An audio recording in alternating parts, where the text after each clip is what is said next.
The slope of the roof, would that have prevented a sniper from being up there? I don't believe so, sir. I stood on that roof, no problem standing on that roof, and yes, I am 70 years old. They thought that Mr. Brooks was so suspicious that they actually pulled the ESU counter snipers away. And from what I understand the timeline, it's about 20 minutes before the president came out. Was that information relayed to the Secret Service? I believe that it was. Wow, what a disaster. Kimberly Guilfoyle, host of the Kimberly Guilfoyle Show on Rumble. KG, this has been just the longer it goes, the worse it gets. Oh, it's absolutely despicable. And what a sham that whole situation was yesterday. Yes, the Secret Service director, resigned, but that's just not good enough. We need a House Select Committee to get to the truth. And quite frankly, Cheatle should probably be facing more and more scrutiny, because the more we learn, let's ask ourselves, did she lie? Did she perjure herself under oath yesterday? And a number of the congressmen and congresswomen are calling for that investigation, examining the facts, the reports, and the transcripts to make that determination. A former president of the United States was almost murdered, assassinated under her watch. She has his blood on her hands, and there must be a full investigation and accountability. The American people deserve it. This can never be allowed to happen again. I completely agree, but Joe Biden, well, I should say, who's ever controlling Joe Biden's stationary account. All right, it says, Jill and I are grateful to Director Kim Cheatle for her decades of public service. She has selflessly dedicated and risked her life to protect our nation and blah, blah, blah. As a leader, it takes honor, courage, and incredible integrity to take full responsibility for an organization tasked with one of the most Get bent.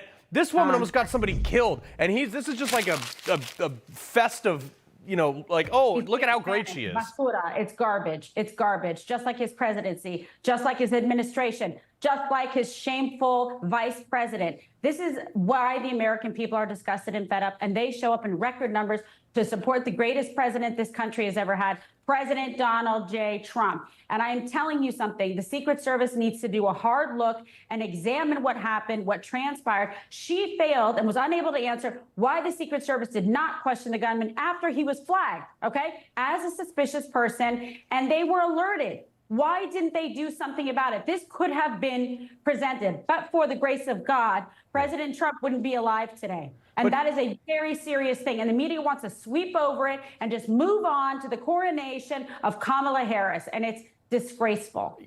What's even more disgraceful, though, is the fact that these people are showing up. Yesterday, Cheatle had a whole binder with 0 answers. Today, Pennsylvania State Commissioner Colonel Paris did not have a proper timeline. Listen to what he said.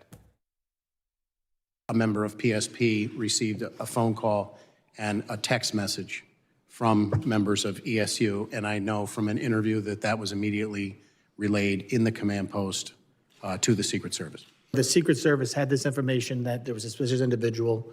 He had used a rangefinder, which made him even more suspicious. And this was all reported to them prior to the President Trump being allowed on the stage to speak? I believe, again, I'll defer to when the president came out.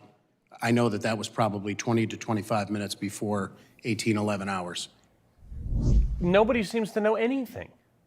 It's terrible. They couldn't keep track of like 6 kids in kindergarten. They just couldn't. They'd be like, well, I don't know where they went. What's happening at recess? That's how pathetic this was. It's embarrassment to our country. How can anyone be safe? Any member of Congress, let alone any sitting or former president. They were also unable to say, why didn't Secret Service put anyone on the roof where the shooter was, or how many agents were present at the rally, or whether the gunman acted alone. She specifically failed to answer those questions. These are wide open, that we need to find out exactly what transpired here. And then why was the event not stopped after receiving multiple warnings about the shooter prior to President Trump taking the stage? You know this, Carl, as a former SEAL. Like, this is I can't even believe it. It's outrageous what happened there. And there weren't enough agents at the podium on the stage to protect the president. Crazy. And I know for a fact, Secret Service, the detail that's with President Trump, wonderful, hardworking people. Can you imagine trying to do your job with your hands tied behind your back when you've asked for additional resources and additional people as part of the team to keep the president safe, and that was refused? Yeah. No, it's crazy. And we're finding out more and more from whistleblowers on this. Kimberly Guilfoyle, pleasure being on. Appreciate your passion.